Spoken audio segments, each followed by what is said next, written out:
اب اللہ تعالیٰ کی طرف سے وہ مشہور آیت ہے جس میں عذاب کی وہ قسط جو مرنے سے پہلے انسان کے اوپر آتی ہے، فاسقین کے اوپر، منافقین کے اوپر، کافروں کے اوپر، اس کا ذکر آ رہا ہے۔ وَلَوْ تَرَىٰ، اور کاش تم وہ دیکھ لو منظر، اِذْ يَتَوَفَّى الَّذِينَ كَفَرُوا الْمَلَائِكَةُ يَضْرِبُونَ، کہ جب کافروں کی موت کا وقت آتا ہے تو فرشتے مارتے ہیں انہیں، یضربون وجوہہم وادبارہم، ان کے چہروں پر اور ان کی پیٹھ کے اوپر ہتھوڑے مارتے ہیں جب ان کی موت کا وقت قریب آتا ہے، اور کہتے ہیں وذوقوا عذاب الحریق، چکھو آگ کے عذاب کو بدلے کے طور پر، یعنی جو کچھ تم نے دنیا میں کمایا ہے اس کے سبب۔ ذالک بما قدمت ایدیکم، یہ اس لیے ہے کہ جو کچھ تم نے آگے بھیجا تھا اپنے ہاتھوں سے، یعنی برے اعمال۔ نیک اعمال بھی اللہ کے پاس آگے جمع ہو رہے ہیں، برے اعمال بھی۔ وَأَنَّ اللَّهَ لَيْسَ بِظَلَّامٍ لِّلْعَبِيدِ، اور بے شک اللہ تعالیٰ تو اپنے بندوں پر ظلم کرنے والا نہیں ہے۔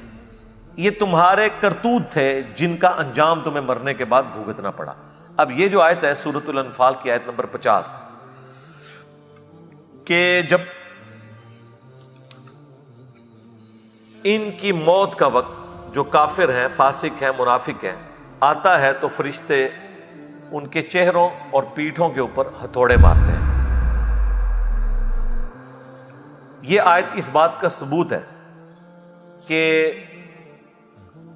آخرت کے بڑے عذاب سے پہلے بھی کچھ عذاب کی شکلیں۔ جو لوگ عذاب قبر کے قائل نہیں ہیں وہ ڈاکٹرن یہ کھڑی کرتے ہیں کہ عذاب قبر کو ہم اس لیے نہیں مانتے کہ اللہ تعالیٰ کی صفت عدل ہے کہ جب تک اللہ تعالیٰ کسی پر مقدمہ چلا کر فیصلہ نہ کر لے اس وقت تک کسی کے لیے عذاب کا حکم کر نہیں سکتا۔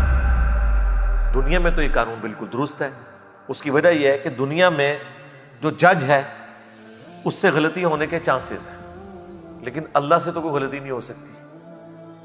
دنیا میں جج کو فیصلہ کرنے کے لیے شواہد کی ضرورت ہے، اللہ تعالیٰ کو کسی دلیل کی ضرورت نہیں ہے، اس کے سامنے ہر چیز ہے۔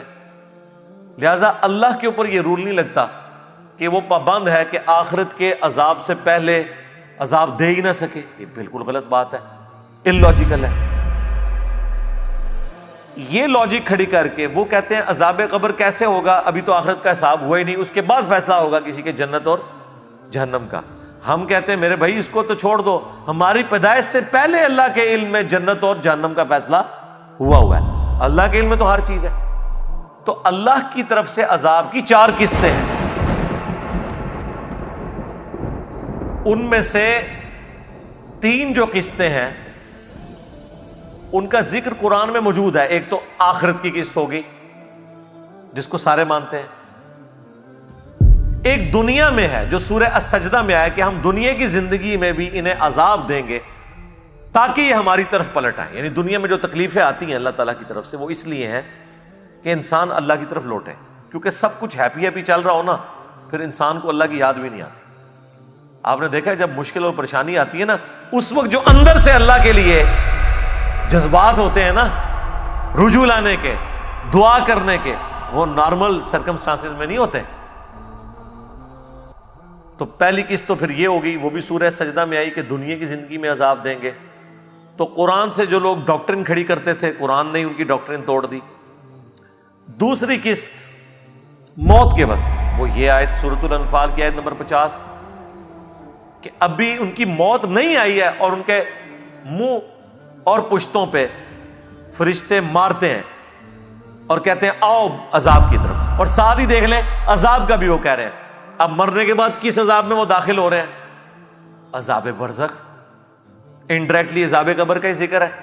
آپ اسے برزخ کہہ لیں، آپ اسے قبر کہہ لیں، اور پھر اس چکروں میں پڑ جاتے ہیں وہ جی جو بندہ سمندر میں ڈوب گیا اس کی قبر کدھر ہے، اور جو شیر کے پیٹ میں چلا گیا اس کی قبر کی طرف۔ اور بھائی قبر تو ایک استارے کے طور پر ہے، چونکہ عموماً لوگوں کو قبر میں دفن کیا جاتا ہے، اس لیے اللہ تعالیٰ قبر کا ذکر کر رہا ہے۔ وہ تو اللہ تعالیٰ قرآن میں جنرل بھی ذکر کرتا ہے کہ مرنے کے بعد قبر ملتی ہے انسان کو، پارہ نمبر 30 میں، تو کیا ساروں کو ملتی ہے؟ تو کیا قرآن جھوٹا ہو گیا؟ نہیں، عموماً قبروں میں دفنائے جاتے ہیں۔ باقی چاہے قبر میں کوئی دفن ہو، چاہے ایئر کریش میں مر جائے، خواہ کسی شیر کے پیٹ میں چلا جائے یا سمندر کی گہرائیوں میں غرق ہو جائے، اس کے لیے وہی برزخ ہے جو قرآن میں ذکر ہے سورہ المومنون کی آیت نمبر 100 میں، وَمِن وَرَائِهِمْ بَرْزَخٌ إِلَىٰ يَوْمِ يُبْعَثُونَ، اور ان کے مرنے سے لے کر قیامت کے دن تک ایک ان سین بیریئر برزخ ہے۔ وہ قبر بھی ہو سکتا ہے، وہ شیر کا پیٹ بھی ہو سکتا ہے،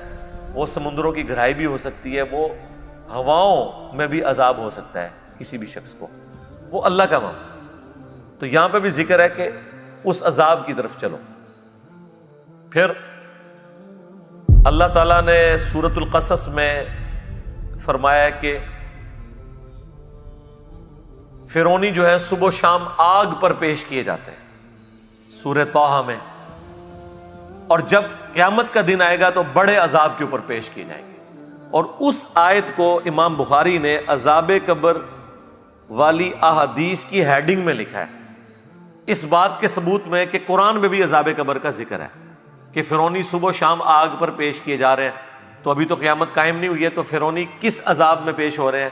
فیصلہ تو ان کا ہوا ہی نہیں ہے، سر فیصلہ ہو چکا۔ اللہ تعالیٰ جس وقت چاہے وہ فیصلہ فرما سکتا ہے، اللہ کو تو پتہ ہے اس کے ساتھ کیا الٹیمیٹلی انجام ہونا ہے، یہ جنت میں جائے گا یا جہنم میں جائے گا۔